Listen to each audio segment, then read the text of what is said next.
হিমালয় পর্বতমালা বিশ্বের সর্বোচ্চ পর্বত শ্রেণী। এটি কোনো একক শ্রেণী নয়, বরং এটি একটি ধারাবাহিক শ্রেণী।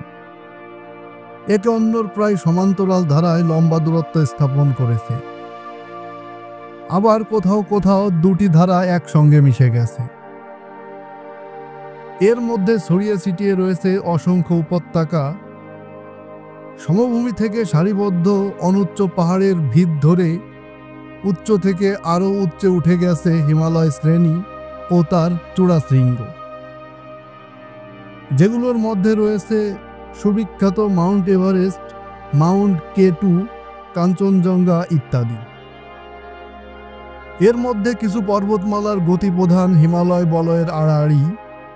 এগুলো হচ্ছে Assam range, Manipur range, Arakan Yoma, পার্বত্য চট্টগ্রাম, পেগুইয়োমা ইত্যাদি।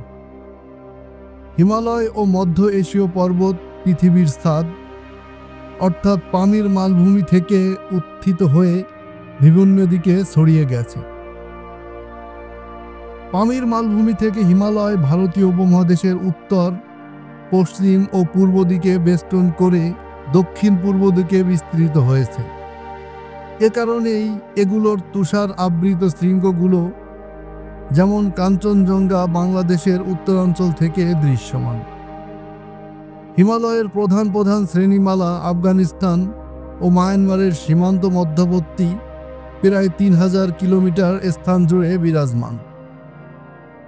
ভৌগোলিকভাবে হিমালয় পর্বত পাকিস্তানের গিলগিটে সিন্ধু নদী থেকে শুরু করে ভারত, তিব্বত, নেপাল, পূর্ব ভারত ও ভুটান হয়ে দক্ষিণ পূর্ব তিব্বতে ব্রহ্মপুত্র নদের দক্ষিণাঞ্চলীয় বাঁক পর্যন্ত বিস্তৃত।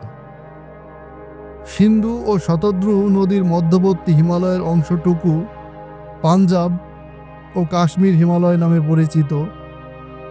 শতদ্রু ও কালী নদীর মধ্যবর্তী অংশটি কুমায়ুন হিমালয় এবং কালী ও তিস্তা নদীর মধ্যবর্তী অংশটুকু নেপাল হিমালয় নামে পরিচিত।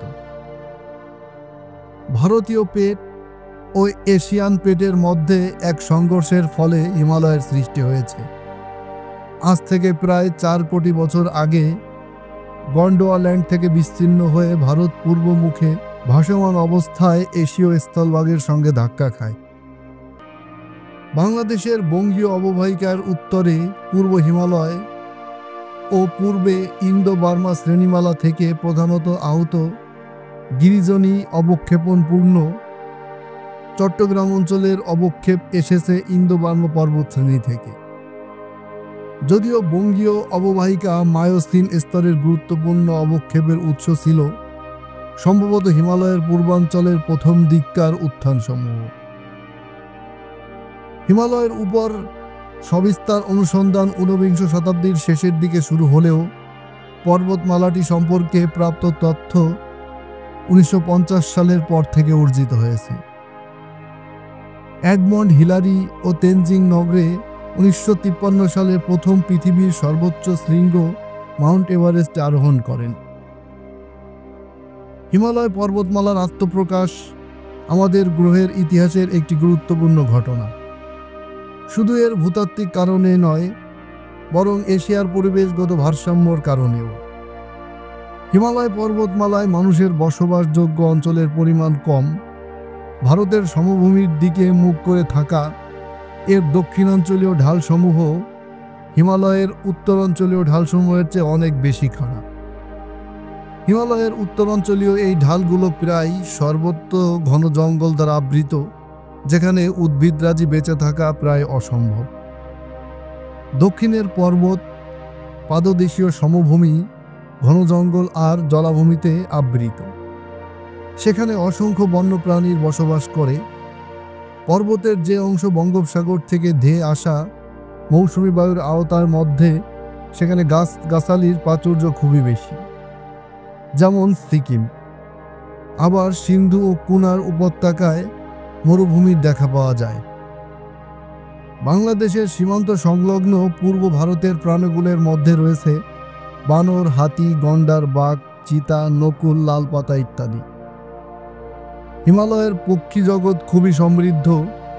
সর্বকুলের মধ্যে অজগর আর কেউটে উল্লেখযোগ্য।